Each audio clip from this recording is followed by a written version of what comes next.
In the modern era of basketball, the word analytics is used on a regular basis. However, it's still one of the most misunderstood and underappreciated aspects of the game. Today, we are going to try to provide real-life examples to help you use analytics to win more games. And so if you look at the screen right now, you'll see a Division I men's basketball stat sheet. This is the way that they use analytics to track paint touches to get them better shots. And for those of you who don't know, a paint touch is exactly what it sounds like. When the ball touches the paint, that is considered a paint touch. And today we're going to show some examples and break down these numbers for you. Now, as you all know, in the NBA, they love to shoot behind that three-point line and get into the two-point zone or that paint touch area. And it's not just because the NBA has better shooters. We've seen an increase in the statistics or the shot percentages go up in the NBA every single year. And analytics has a huge role in this increase in three-point frequency. There are teams dedicated to breaking down all of the numbers and watching every single part of the game. Just looking at this graph alone can show you how much the numbers have skyrocketed over the past 20 years. So if you're wondering why Joel shoots so many threes and why his counterparts are doing just the same even in transition, it's all because the numbers back it. And the other cool part about this as well is that even people who aren't skilled in the game can still be involved, even if it's a computer programmer as well, to help the team win. And so now let's jump into the game, break down some film, look at some numbers, and show you how paint touches and analytics can help you win more games. And so let's jump back into our chart that was provided to us by a Division I head coach. And we're going to focus on the 5v5 paint touches since that's where most people's interests lie. And so right out of the gate, you can see that they shot 43% with a paint touch and only 22% without a paint touch. Now the numbers are drastically skewed. Here you can see they took 87 shots with a paint touch and only 37 without a paint touch. So clearly they put an emphasis on paint touches, but the numbers don't lie. They shot 43% for 2-point shots and 41% for 3-point shots, but when they didn't get paint touches, they only shot 17% and 23%. So clearly these numbers are showing a statistical advantage. So let's dive into some film and look at different ways that paint touches can provide an advantage for your team. Obviously, if you get into the paint, you get an easier shot at the rim.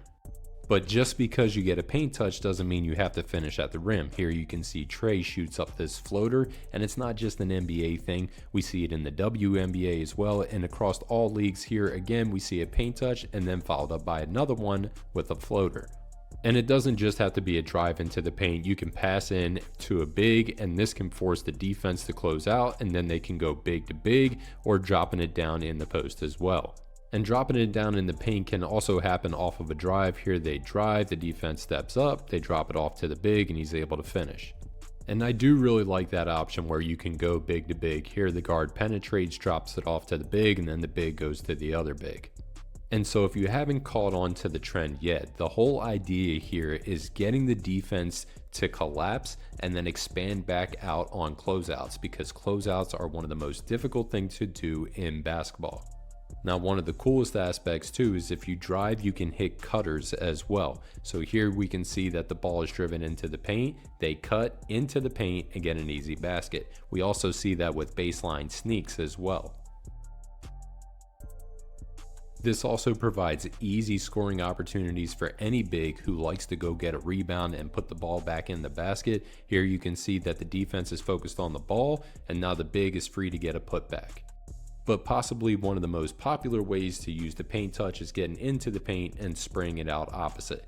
This can result in a drive to the basket, or what we see a lot of the times is you get that paint touch and then you kick it out to a wide open three. It's very hard to get out there and close out after helping in the paint. So again, here, paint touch, kick out for an open three, and now the defense is in a bad position. Now here's the biggest question that people ask. How can I use this? Does this mean that analytics is the #1 answer to the game and I'm automatically going to win more games? Here's a great response from Shane Battier on how you can use analytics. The way I look at it is it's just another way, like honing your jump shot or honing your jump hook or getting faster or stronger to gain a competitive advantage on the basketball court. This time using numbers and data.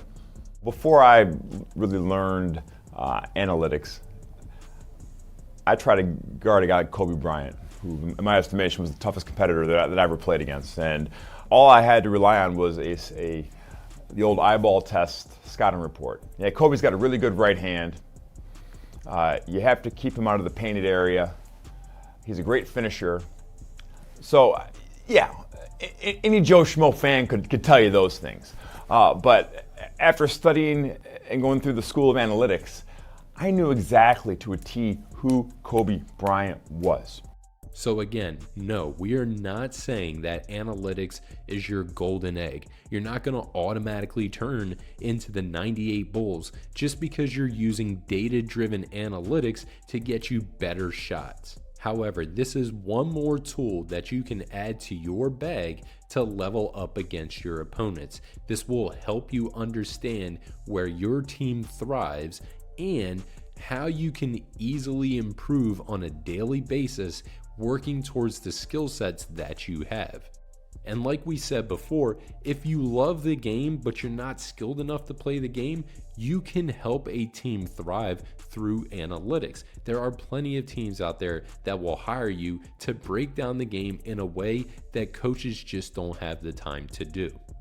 We hope that you enjoyed this video and that it helped you understand analytics just a little bit more. Now, don't forget, if you ever have any questions, you can always feel free to reach out and ask at justin@hoopstudy.com. And if you need any analytics sheets, things that are going to help you immediately put analytics into your coaching, feel free to reach out. We do have sheets to provide to you for free.